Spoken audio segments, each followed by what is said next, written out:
Kitab Kejadian, pasal 46, sampai dengan pasal yang ke-50.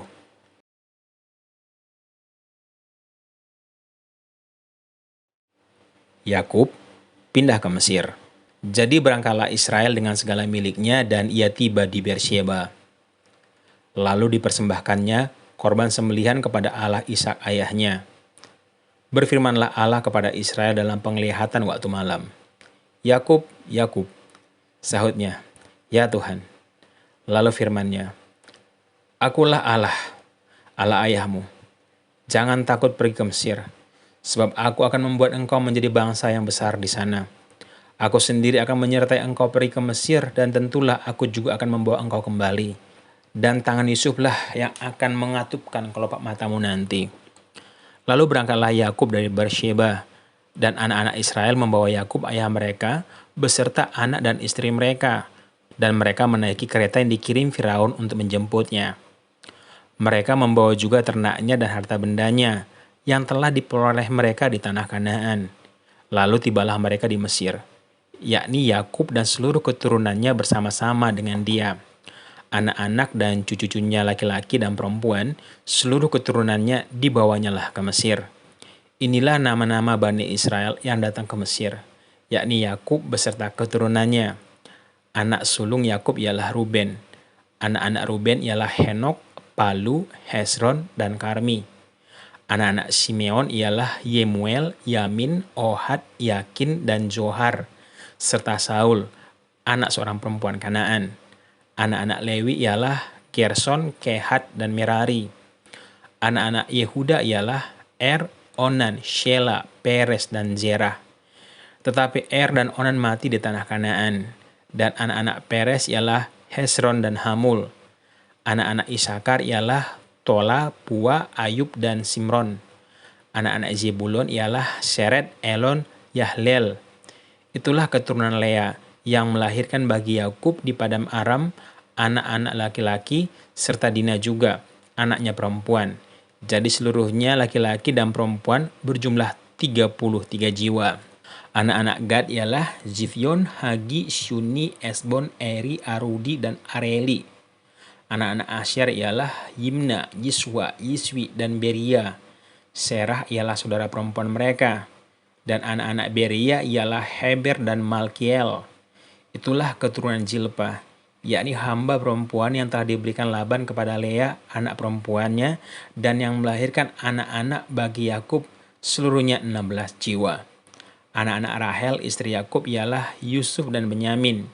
Bagi Yusuf lahir Manasye dan Efraim di tanah Mesir, yang dilahirkan baginya oleh Asnat, anak perempuan Potifera, imam di On. Anak-anak Benyamin ialah Bela, Beker, Asbel, Gera, Naaman, Ehi, Ros, Mupim, Hupim, dan Aret. Itulah keturunan Rahel yang telah lahir bagi Yakub. Seluruhnya berjumlah 14 jiwa. Anak Dan ialah Husim. Anak Naftali ialah Yazel, Guni, Yezer, dan Silem. Itulah keturunan Bilha, yakni hamba perempuan yang diberikan Laban kepada Rahel, anaknya yang perempuan, dan yang melahirkan anak-anak itu bagi Yakub. Seluruhnya berjumlah 7 jiwa. Semua orang yang tiba di Mesir bersama-sama dengan Yakub, yakni anak-anak kandungnya, dengan tidak terhitung istri anak-anaknya, seluruhnya berjumlah 66 jiwa. Anak-anak Yusuf yang lahir baginya di Mesir ada 2 orang. Jadi keluarga Yakub yang tiba di Mesir, seluruhnya berjumlah 70 jiwa.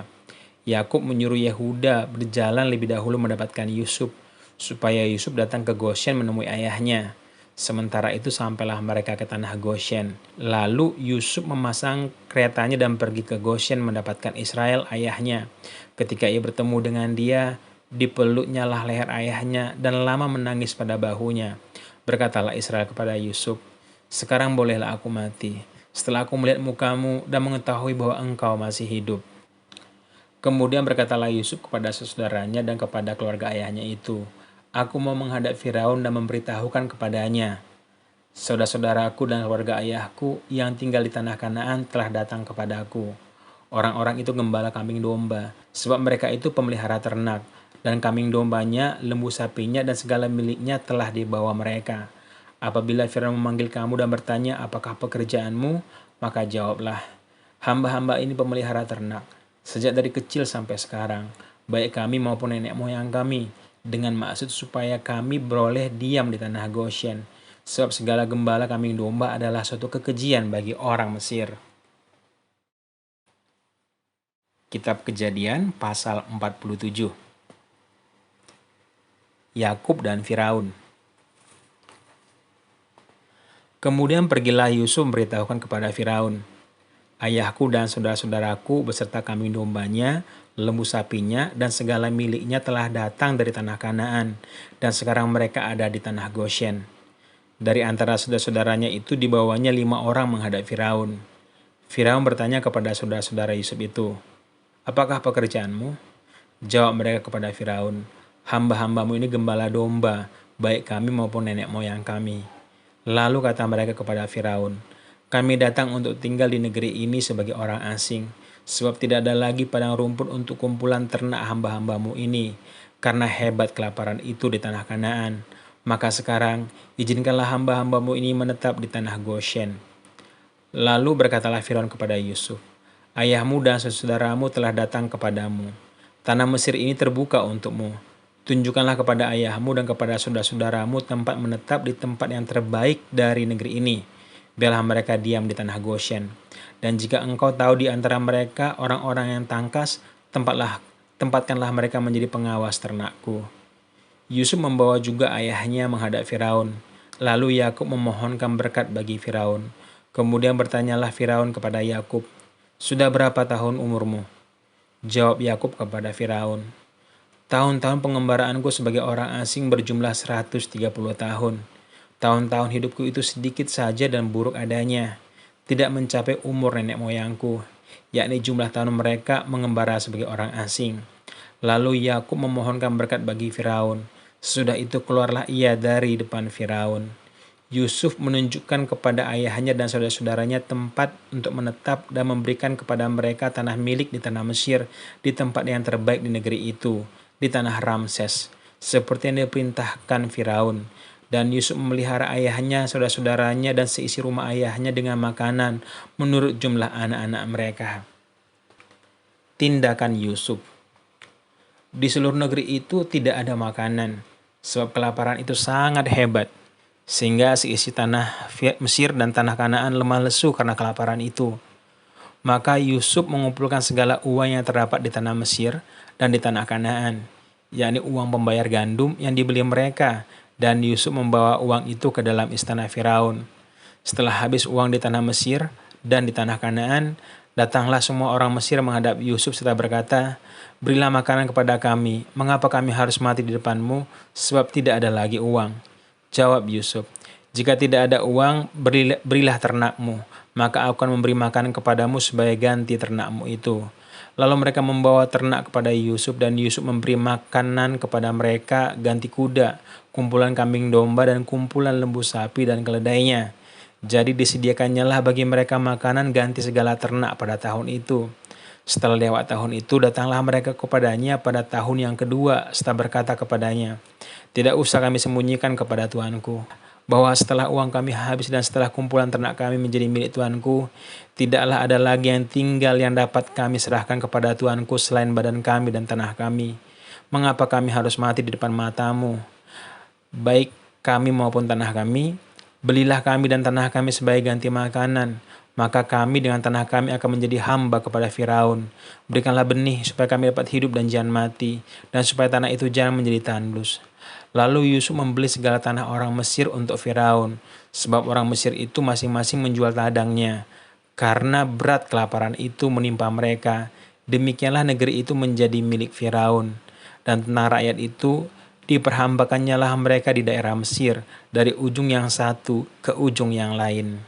Hanya tanah para imam tidak dibelinya, sebab para imam mendapat tunjangan tetap dari Firaun, dan mereka hidup dari tunjangan itu. Itulah sebabnya mereka tidak menjual tanahnya. Berkatalah Yusuf kepada rakyat itu, pada hari ini aku telah membeli kamu dan tanahmu untuk Firaun. Inilah benih bagimu, supaya kamu dapat menabur di tanah itu.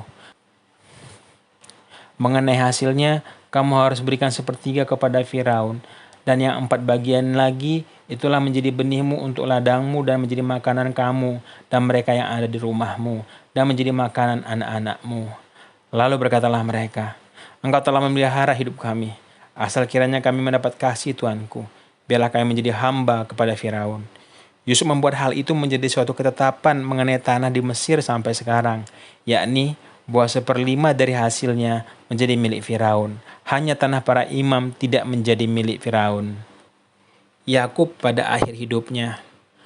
Maka diamlah Israel di tanah Mesir, di tanah Goshen, dan mereka menjadi penduduk di situ.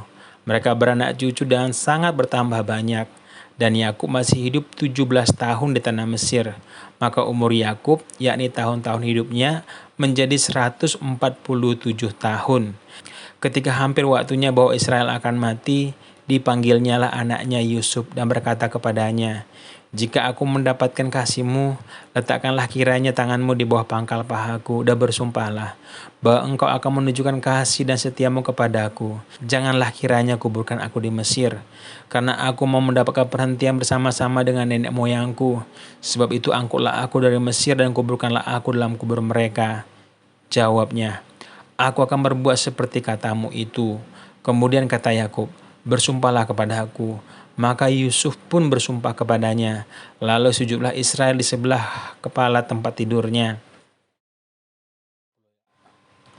Kitab Kejadian pasal 48. Yakub memberkati Manasye dan Efraim. Sesudah itu ada orang mengatakan kepada Yusuf, Ayahmu sakit.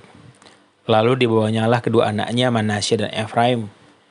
Ketika diberitahukan kepada Yakub, telah datang anakmu Yusuf kepadamu, maka Israel mengumpulkan segenap kekuatannya dan duduklah ia di tempat tidurnya. Berkatalah Yakub pada Yusuf, Allah yang Maha Kuasa telah menampakkan diri kepadaku di Luz di tanah Kanaan dan memberkati aku. Serta berfirman kepadaku, Akulah yang membuat engkau beranak cucu dan akan membuat engkau bertambah-tambah banyak dan menjadi sekumpulan bangsa-bangsa. Aku akan memberikan negeri ini kepada keturunanmu dan untuk menjadi miliknya sampai selama-lamanya.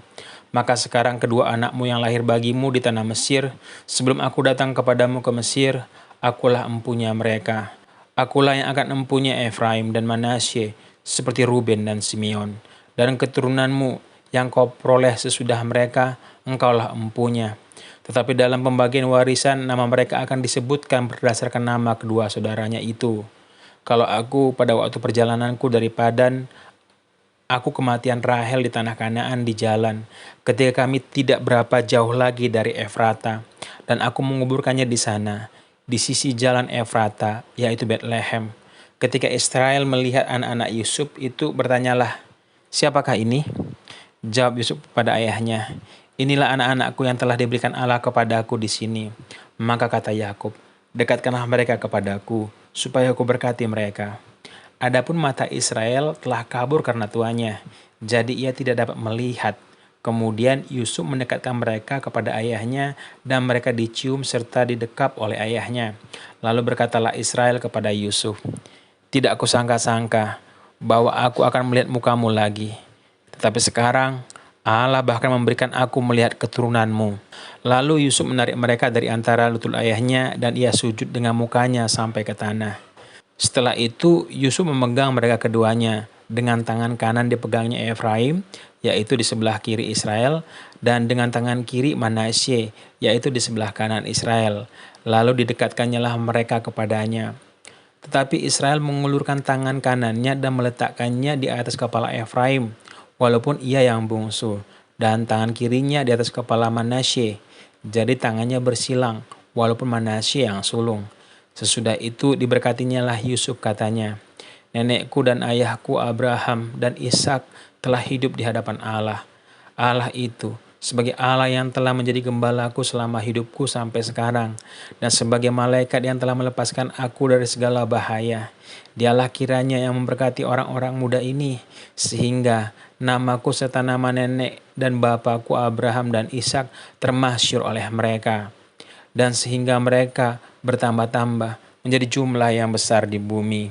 Ketika Yusuf melihat bahwa ayahnya meletakkan tangan kanannya di atas kepala Efraim, hal itu dipandangnya tidak baik. Lalu dipegangnya tangan ayahnya untuk memindahkannya dari atas kepala Efraim ke atas kepala Manasye. Katanya kepada ayahnya, "Janganlah demikian ayahku, sebab inilah yang sulung. Letakkanlah tangan kananmu di atas kepalanya." Tetapi ayahnya menolak, katanya, "Aku tahu anakku, aku tahu.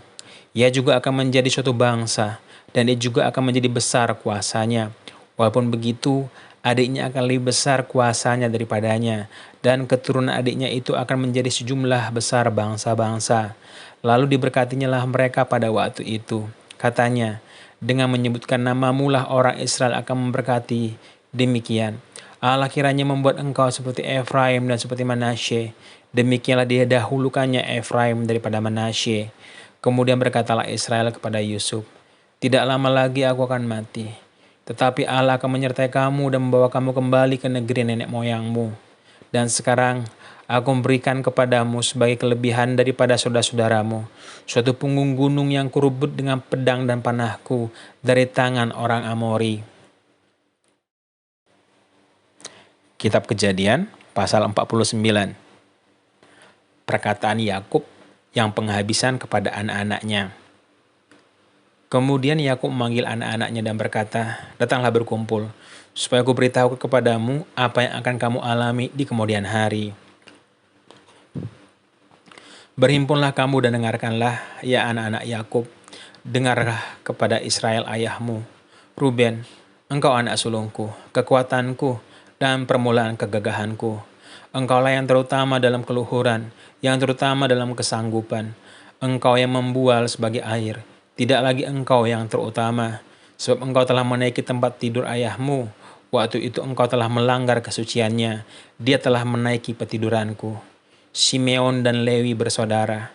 Senjata mereka ialah alat kekerasan. Janganlah kiranya jiwaku turut dalam permufakatan mereka. Janganlah kiranya rohku bersatu dengan perkumpulan mereka. Sebab dalam kemarahannya mereka telah membunuh orang, dan dalam keangkaraannya mereka telah memotong urat keting lembu.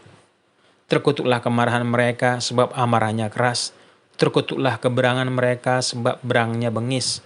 Aku akan membagi-bagikan mereka di antara anak-anak Yakub dan menyerakkan mereka di antara anak-anak Israel.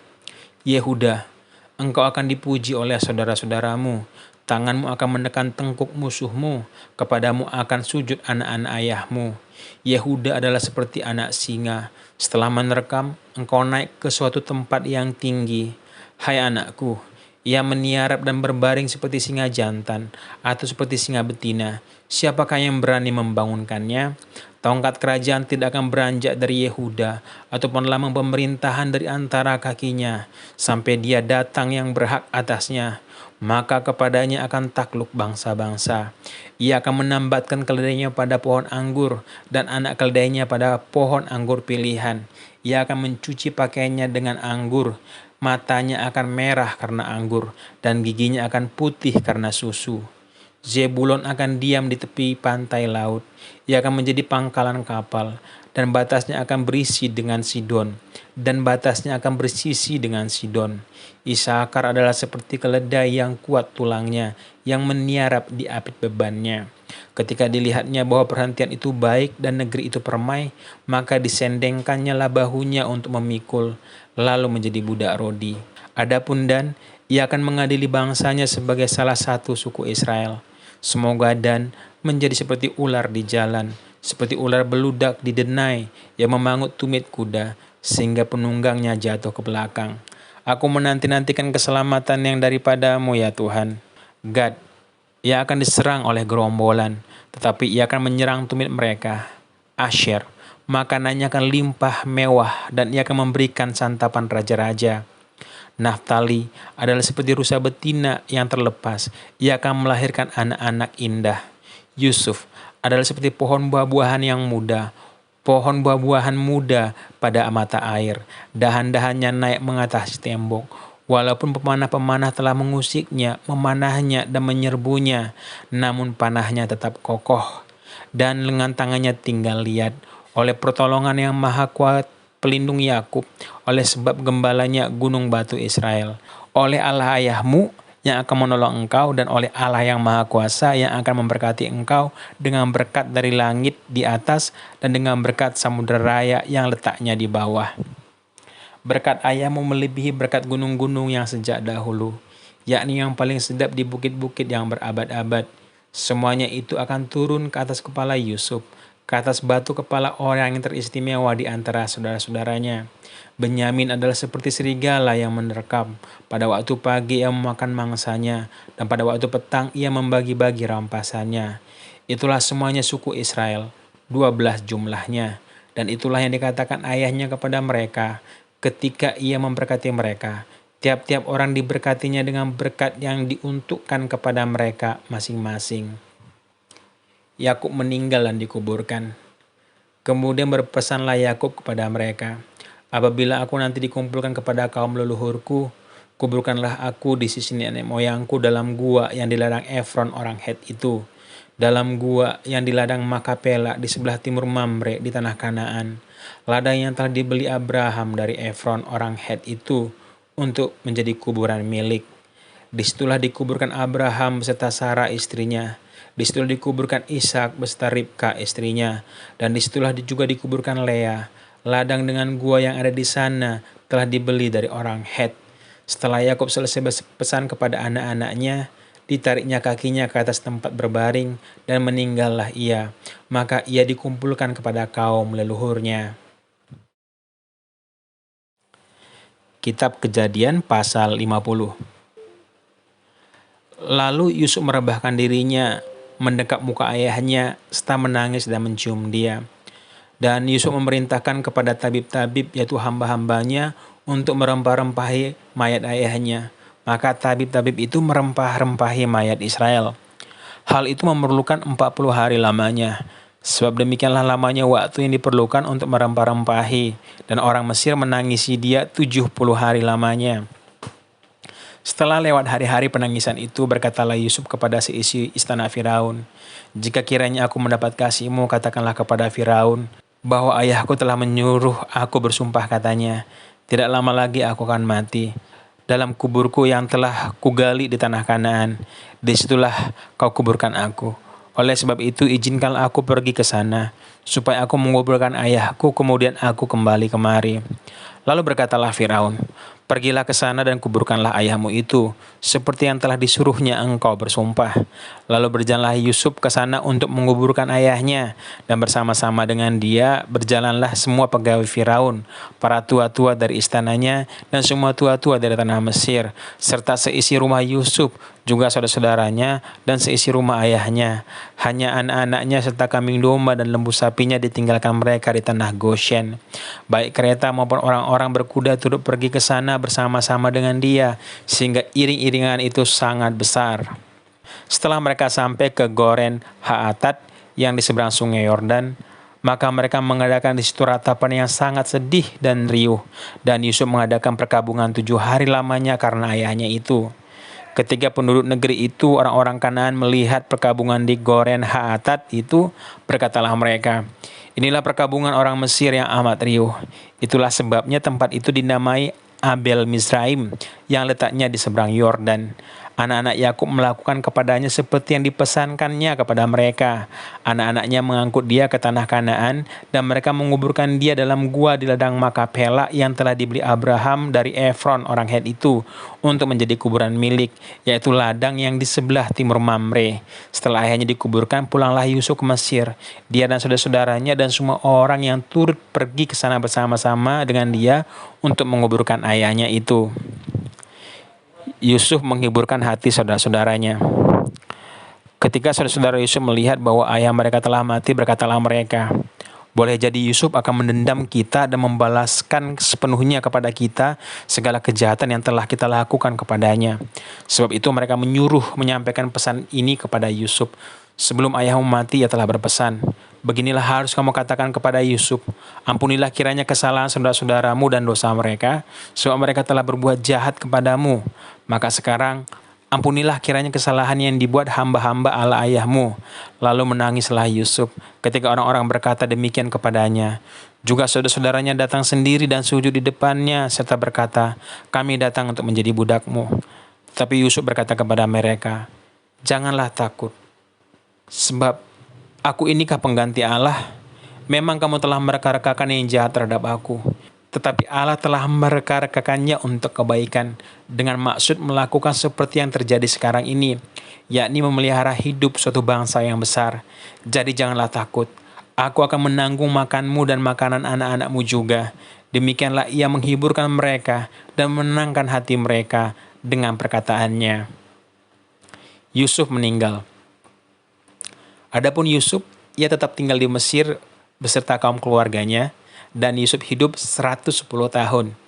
Jadi Yusuf sempat melihat anak cucu Efraim sampai keturunan yang ketiga. Juga anak-anak Makhir, anak Manasye, lahir di pangkuan Yusuf. Berkatalah Yusuf kepada saudara-saudaranya, "Tidak lama lagi aku akan mati.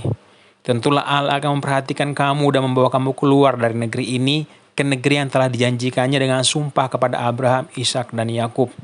Lalu Yusuf menyuruh anak-anak Israel bersumpah kepadanya. Katanya, "Tentulah Allah akan memperhatikan kamu.